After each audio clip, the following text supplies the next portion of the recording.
Akhirnya setelah 2 bulan nyari-nyari helm ini, akhirnya dapat juga size yang sesuai, warnanya yang masih bisa masuk lah. Ini dia KYT R2R size S warna Black Dove.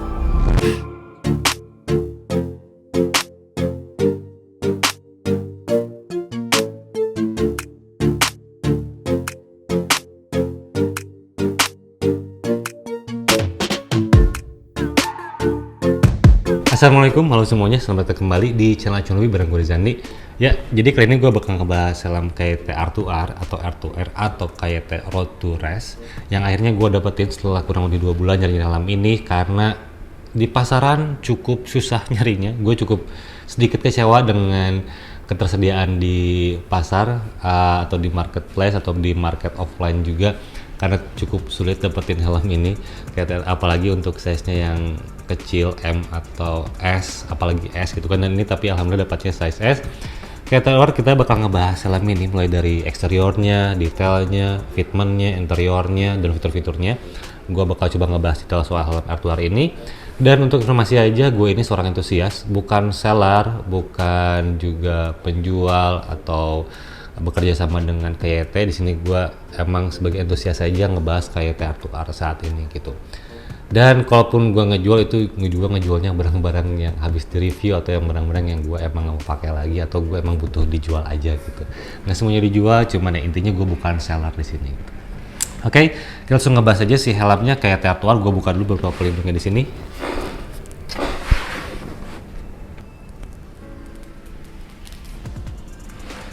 Oke, untuk desainnya atau karakternya, helm ini tuh masuk ke kategorinya sport touring. Jadi dia masuk kategori sport touring, dapat DNA dari helm race-nya yaitu KX1 Race ataupun Suomi SRGP sih, SRGP yang tipe apa gitu. Tapi yang pasti kalau di keluarga KYT dia itu DNA-nya turun dari KX1 yang dipakai di MotoGP 2023 beberapa ridernya gitu. Jadi DNA-nya langsung turun ke sini, cuman tidak plak-plakan. Memang ada beberapa perbedaan, cuman gue akan ngebahas perbedaannya. Gue bakal fokus ngebahas soal KYT R2R ini yang emang ini diperuntukkan untuk street legal, road legal gitu, untuk penggunaan sehari-hari gitu, bukan penggunaan untuk race. Jadi ini bukan helm untuk race. Jadi desainnya emang sporty banget karena DNA-nya langsung turun dari KX1 Race di sini, dan lakukannya sangat agresif. Dia sangat agresif. Di sini lakukannya banyak, tajam. Jadi emang identikal soal sportinya sangat kuat banget. Soal race-nya juga cukup tergambar dari si desainnya di sini gitu untuk KYT R2R itu gitu. Dan dengan desain seperti ini, dia itu udah melewati pengetesan di wind tunnel test atau di terowongan angin gitu untuk ngasih kita penilaian yang objektif soal aerodinamisnya dan juga soal ventilasinya. Jadi sudah melewati tes tersebut, cuman tidak dibuka nilainya berapa dari wind tunnel test tersebut, hanya dikasih tahu kalau misalnya ini sudah melewati tes tersebut, wind tunnel test gitu, untuk aerodinamis, untuk center of gravity waktu lagi berkendara, dan juga untuk ventilasinya. Itu kelebihan dari wind tunnel test gitu, dan helm ini sudah melewati tes tersebut. Itu untuk desainnya. Dan secara eksterior yang terlihat top air ventilation-nya dengan mekanisme sliding di sini. Top air ventilation ada 2 step sebenarnya, cuman agak susah misahin step 1 sama step keduanya karena cukup tipis. Ini step 1, ini step 2, jadi cukup tipis, cuman pasti kemungkinan di jalan raya kita bakal pakai semuanya dibuka gitu. Jadi dengan sliding mechanism untuk si top air ventilation-nya. Dan untuk mode fan ventilation di sini ada juga dengan mekanisme yang sama, di sliding tapi ke bawah gitu. Ini untuk ventilasi bagian area masuk udaranya. Dan untuk rear outlet ventilation ada di bawah spoiler di sini. Ini ada rear outlet ventilation di balik si spoilernya gitu. Dan juga ada semacam winglet tapi di belakang di sini. Dan perbedaannya ini yang tipenya gue beli itu tipe solid, tipenya yang klasik. Ada yang pro, ada yang klasik, dan ini gue punyanya yang klasik. Klasik itu perbedaannya hanya di bagian spoilernya aja. Kalau misalnya yang pro, dia spoilernya senada dengan warna bodinya, tapi ada juga sedikit winglet di ujungnya untuk yang tipe pro. Tapi yang klasik seperti ini, spoilernya dia berwarna smoke, transparan gitu, semi smoke atau smoke gitu, untuk spoilernya. Untuk eksterior di bagian ventilasinya. Dan untuk yang terlihat di sini sudah ada visor lock untuk divisornya ini tinggal di push dan buka ke atas. Ini mekanisme pengunciannya di tengah kayak helm-helm Eropa. Jadi ini kunci, nah, ini kunci. Untuk bukanya tinggal ditekan aja di sini, tinggal ditekan untuk membuka si visornya. Ini cukup simpel penggunaannya, mekanismenya. Dan untuk fitur lainnya di bagian visor ada push pin untuk memasang tear off post. Di sini ada untuk memasang tear off, bukan tear off post, cuma push pin sebagai tear off post juga. Jadi bisa memasang tear off di sini di bagian depannya. Dan untuk bagian dalamnya bisa disimpan atau menggunakan pin lock, dan helm ini support dengan pin lock seri 70 gitu, yang Max Vision nggak salah, Max Vision atau 20 ya, tapi yang pasti dia sudah support untuk pin lock 70. Lalu untuk yang versi streetnya di sini atau R2R, dia visornya lebih dinamis karena ada bentukan tambahan di bagian atasnya di sini, jadi tidak flat untuk visornya. Dan di bawahnya juga di sini ada tambahannya lagi gitu. Tapi ini kalau misalnya nutup ini nggak fungsi karena kita nggak bisa megang juga sih, karena ini satu rata dengan si shellnya.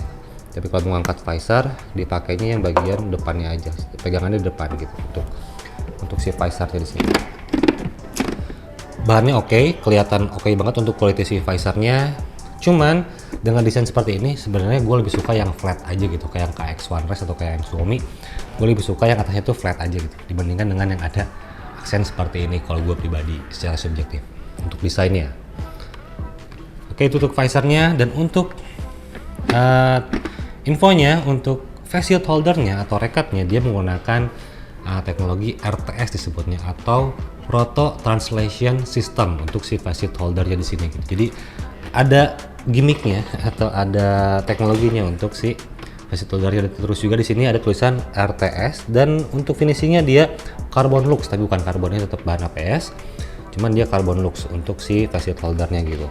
Detailnya cukup baik, dan ini RTS ini intinya jadi memudahkan kita untuk lepas pasang si visor, jadi quick release gitu. Intinya gitu aja sih untuk si face shield holdernya. Dan untuk fitur lainnya di bagian eksterior dia juga sudah support double visor. Ada sun visor di helm ini karena dia tipenya sport touring. Jadi dia ada fitur sun visor, dan sun visornya mekanismenya di bagian bawah di sini. Jadi tidak mengganggu shellnya di sini. Jadi untuk safety-nya lebih baik karena tidak ada bolongan tambahan untuk mekanisme sun visor. Jadi mekanismenya di bawah, di sliding. Dan ini lembut banget, bisa lembut seperti ini karena menggunakan mekanisme kabel. Dia balik lagi konvensional mekanismenya, cuman dia lebih aman, lebih smooth juga dengan mekanisme kabel di sini gitu. Ini fitur lainnya dari si helm R2R di sini gitu. Coba kita lihat dulu ya. Ya cukup oke untuk fiturnya sejauh ini di bagian eksterior. Oke. Lalu untuk sertifikasinya, KYT R2R ini sudah SNI tentunya, sudah DOT, dan juga sudah ECE 22.06, itu yang terbaru 22.06 gitu, bukan 22.05. Dengan adanya ECE 22.06, kemungkinan atau berarti helm ini punya dua shell size. Jadi ada shell size yang lebih kecil untuk size S sampai ke L biasanya. Dan untuk yang shell lebih besarnya lagi untuk size XL ke atas, atau malah dari L ke atas, karena gue gak dapet info perbedaan sizingnya. Tapi kalau menurut yang pengalaman gue di TT Course atau di KYT NFC, size S sampai L itu shellnya sama, tapi untuk XL dia lebih besar. Kemungkinan ini pun seperti ini, size XL punya size shell yang lebih besar XL dan juga double XL, jadi shell lebih besar, IPS-nya pun berbeda gitu. Dan untuk IPS-nya udah pasti multi density IPS dengan sertifikasinya yang ECE 22.06. Dan untuk materialnya, sebenarnya materialnya tidak berubah dengan yang versi sebelumnya kayak NFR, kayak TT Course, kayak NFJ. Dia masih menggunakan termoplastik dengan teknologinya ADT resin injection. Untuk si KYT dia punya teknologi sendiri untuk si resinnya gitu. Jadi high resin injection gitulah gitu untuk teknologi si material dari si shellnya KYT gitu. Dan emang kalau secara kasat mata, secara kita pegang helmnya, helmnya itu cukup ringan untuk sebuah helm full face, tapi emang kerasanya cukup solid banget gitu untuk si shell materialnya. Bukan cukup, tapi emang kerasa solid aja gitu untuk si material thermoplastiknya dengan teknologi additive resin injection tersebut. Itu ini menurut penilaian gue secara subjektif aja gitu, karena tidak ada penilaian secara riset. Jadi ngelakukannya emang tajam-tajam banget ya, sampai ke belakang pun dia dilakukan lagi di bawahnya di sini gitu. Ini bagian karetnya menjual keluar.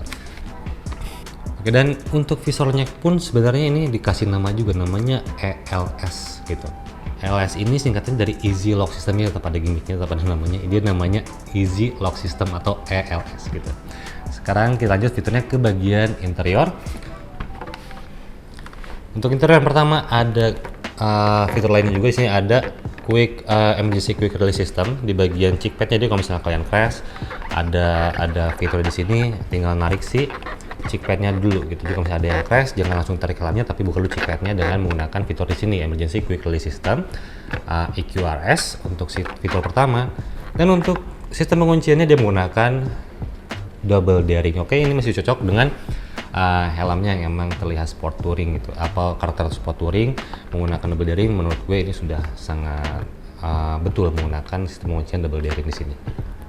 Dan interiornya dari secara dilihat dari luar, bagian bawahnya di sini emang kelihatan lebih premium gitu untuk si KYT R2R di sini gitu. Jadi dia cukup detail, ada chip curtain, ada cheek pad yang panjang ke belakang gitu. Dan juga ada neck roll. Tapi gue nggak tahu ntar seperti apa. Dan materialnya ada 3 macam. Ini material yang pertama fabric bertekstur, ada kulit sintetis bertekstur karbon atau karbon lux di sini sampai ke belakang. Stitchingnya warna merah dan ada aksen juga fabric atau kain warna merah juga. Jadi kelihatan aura sportnya, aura racingnya kelihatan dari warna di sini. Dengan stitching warna merah juga jadi lebih oke gitu. Untuk finishingnya dari si interior bagian luarnya di sini gitu, untuk bagian bawahnya. Oke. Dan untuk fitur lainnya di bagian interior dia juga sudah intercom ready, ada slot untuk speaker intercom gitu. Dan dia juga untuk klaimnya dari si pihak KYT, dia juga termasuk bahan yang bisa menyerap keringat untuk material si padding-paddingnya gitu. Dan sekarang kita coba dulu bongkar si interiornya.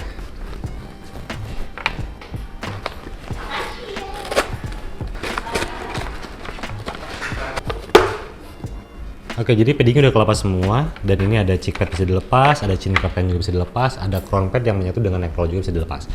Nah, gue mau ngebahas soal si IPS-nya dulu di sini dan beberapa fitur di dalamnya.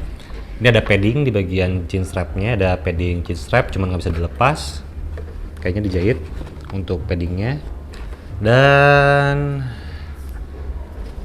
ini fitur untuk si intercom ready atau slot speaker intercomnya. Jadi dia di cover pakai busa lagi di sini untuk nutupinnya. Cuman kalau misalnya mau pakai intercom tinggal dilepas aja. Ada slot untuk speakernya dan ada jalur untuk kabelnya, jadi masih detailnya cukup oke banget. Itu untuk si fitur intercom ready-nya gitu. Dan finishingnya di bagian interior ini cukup oke banget. Di bagian chin guard-nya di sini, ntar gue liatin detailnya, agak susah ngejelasinnya. Cuman di bagian sini ini ada carbon lux, detailnya seperti ini, carbon lux semua sampai ke bagian depannya di sini gitu. Dan untuk IPS-nya ada jalur untuk udara, garis untuk jalur udara, dan ada lubang untuk hawa masuk dari bagian top air ventilation sampai ke belakang. Ada garis sini, cuma lubangnya emang nggak terlalu besar sih, cuman ada lubang gitu di sini. Cuman sayangnya kenapa nggak ada top forehead ventilation untuk helm R2R sini. Padahal kalau misalnya ada top air ventilation bagian depan, lebih oke lagi, lebih sporty kelihatannya, lebih oriented, dan juga emang ngebantu banget forehead ventilation itu untuk stream udara di situ gitu. Jadi forehead tuh paling kerasa menurut gue untuk aliran udara. Cuma ini adanya top air ventilation doang. Sayangnya di situ sih. Oke, dan ini untuk IPS-nya semuanya cukup detail banget, sesuai dengan harganya lah gitu. Dan untuk material dari si padding-paddingnya, bagian yang menyentuh muka kita tuh terbilang nggak halus banget, tapi nggak kasar juga. Dia kayak bahan microfiber gitu, microfiber yang untuk kaca biasanya gitu, yang ada serat-seratnya. Jadi dia fiturnya atau kelebihannya biasanya bahan seperti ini tuh menyerap keringat cuma sedikit panas gitu untuk pemakaian lebih lama gitu. Ini mekanisme pullnya untuk nariknya, ini chin curtain, ini crown padnya cukup detail buat gue.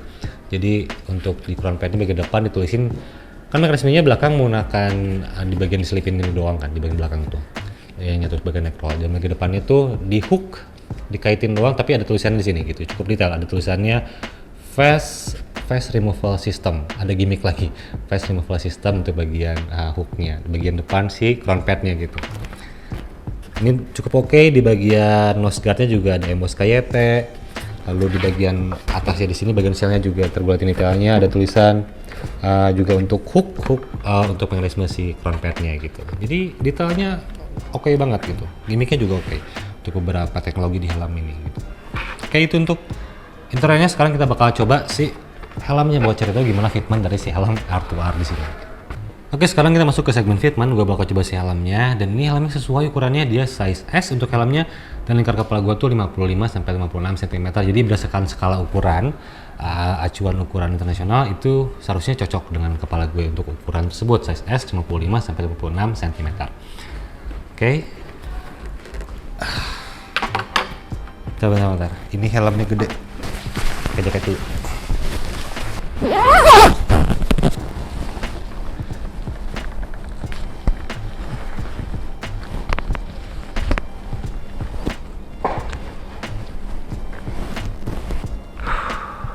Jadi buat helm full face dengan ukuran 55 sampai 56 cm dengan untuk kepala gue dengan size S ini tuh pas banget, enak banget fitmentnya, nyentuh semua bagian kepala kayak ngerangkul,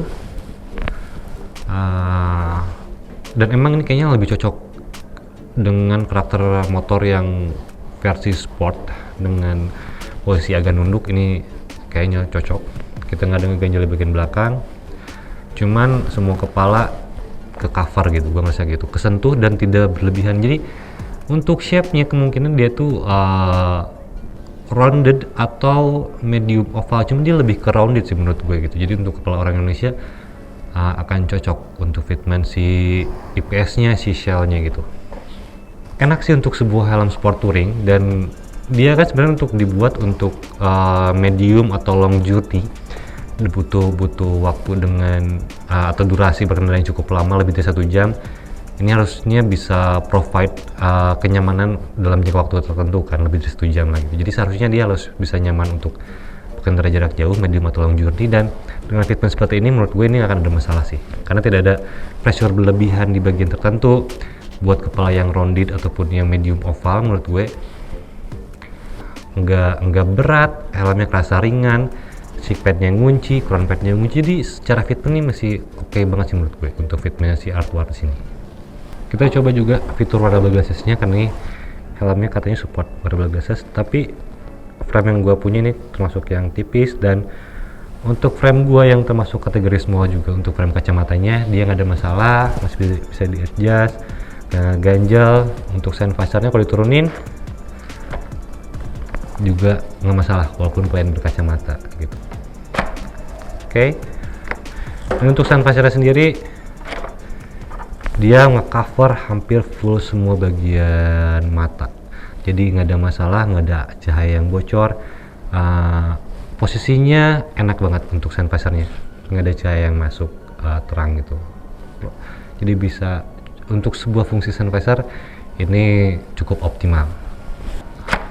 Oke, dan untuk visornya di sini kita kunci sebelum nyobain ke depan. Oke, nggak langsung berembun. Kalau gua ngomong sih pasti berembun. Jadi ya emang harus mendingan pakai pin lock sih kalau misalnya ada rezeki lebih buat helm ini. Untuk ngeraih mekanisme depannya, untuk mode fan cukup mudah, kita ngeraih top air juga kerasa cukup mudah, buat ngeraih ini juga gampang. Kedepannya ini pasti optimal menurut gue, karena emang semuanya nutup, ada chin curtain, si padnya juga panjang ke belakang, jadi untuk ke depan kemungkinan dia cukup oke juga gitu. Cuman karena hawa masuknya sangat kecil, jadi berembunnya lebih cepat gitu. Apalagi kalau banyak ngomong kayak gue sekarang ya, gue lagi jelasin juga soalnya di video kan. Coba kita buka juga, di push, bukanya gampang. Sulit emang ngomong sambil pakai full face itu. Ini enak tapi cheekpadnya nguncinya enak buat gue. Begini. Oke, dan view-nya cukup luas buat gue, nggak ada yang kehalang bagian atas, bagian bawah hanya cingguardnya aja. View kiri kanan juga cukup oke. Buat ngeliat spion kemungkinan masih bisa ngeliat spion motor. Jadi ini cukup wide untuk visionnya atau penglihatan kitanya, nggak ada masalah untuk sebuah full face. Enak sih fitmentnya menurut gue. Beberapa menit ini gue nggak ada masalah, cuman emang mesti pakai di long journey seperti apa nantinya. Cuman ya gue bisa bilang fitmentnya emang sangat layak dengan harganya gitu sih untuk fitment dari si TT Cross dengan catatan dia terus size, dan mungkin juga bisa nggak cocok untuk beberapa kepala orang gitu. Bukan ngomongin soal postur atau seperti apa, cuman ada beberapa orang yang emang nggak suka fitment yang emang ngunci banget kayak gini gitu. Mereka suka yang lebih loose, mungkin akan cocok pakai helm ini, karena helm ini ngunci banget gitu. Kalau misalnya butuh yang loose, mungkin bukan helm ini jawabannya gitu, bisa pakai helm yang lain. Oke, dengan harga yang lumayan, Rp1.950.000 untuk yang tipe klasik di sini, dan tipe Pro tuh sekitar 2 jutaan, yang lainnya kita anggap lagi ini 2 jutaan. Sebenarnya it's a fair price buat apa yang dikasih atau disuguhkan sama Artuar di sini. Ditambah lagi KYT kayaknya udah mulai ngeset harganya buat pasar internasional, makanya kalau misalnya ngeliat harganya pasti lumayan pricey nih. Yang paling murah aja NFC kan 1 jutaan gitu, 1 juta kecil. TT Cross 1,5an gitu. NFR juga sama kan 1,9 atau 2,2 juta. Masuk lagi sekarang Artuar dengan harga yang lumayan juga 2 juta gitu. Jadi dengan harga tersebut sebenarnya yaitu benchmarknya KYT di pasar internasional. Tapi jadinya banyak kompetitor baik di bawahnya atau di atasnya gitu. Jadi seharusnya helm ini tidak digoreng-goreng lagi. Kalau misalnya kalian pikir kemahalan, kalian tinggal cari line up yang di bawahnya harganya kayak bisa ambil NHK GPR Tech yang streetnya, atau ada Zeus, ada juga yang lainnya lagi lebih murah lagi, tuh banyak opsi. Dan kalau misalnya kalian mau naik sedikit, itu tuh di harga 2 jutaan kalian bisa juga dapetin brand-brand yang emang udah mendunia juga lah, kayak ada Aero, ada HJC, ada LS2, ada EGV yang K3SV kalau zaman dulu ya. Kalau sekarang kan adanya K1 gitu. Jadi itu yang perlu dipertimbangkan lagi oleh kalian soal harganya, kira-kira masuk atau enggak ke kalian. Cuman kalau berdasarkan overallnya helm ini tanpa melihat harga emang cukup baik, atau bisa gue katakan ini oke sih untuk build quality-nya. Cuman sayangnya masih menggunakan bahan termoplastik, itu belum masuk ke fiber composite. Itu aja review dari gue soal KYT R2R di sini, mudah-mudahan bisa bermanfaat. Karena reviewnya cukup banyak detailnya juga, banyak gimmick, banyak fitur dan lain-lain. Kalau misalnya ada yang kelewat, boleh kalian tulis di kolom komentar. Kalau misalnya ada pertanyaan juga tulis di kolom komentar, atau langsung direct ke Instagramnya @acuanhobi. Oke, terima kasih sudah menyaksikan sampai akhir. Terima kasih juga supportnya. Sampai jumpa di video berikutnya.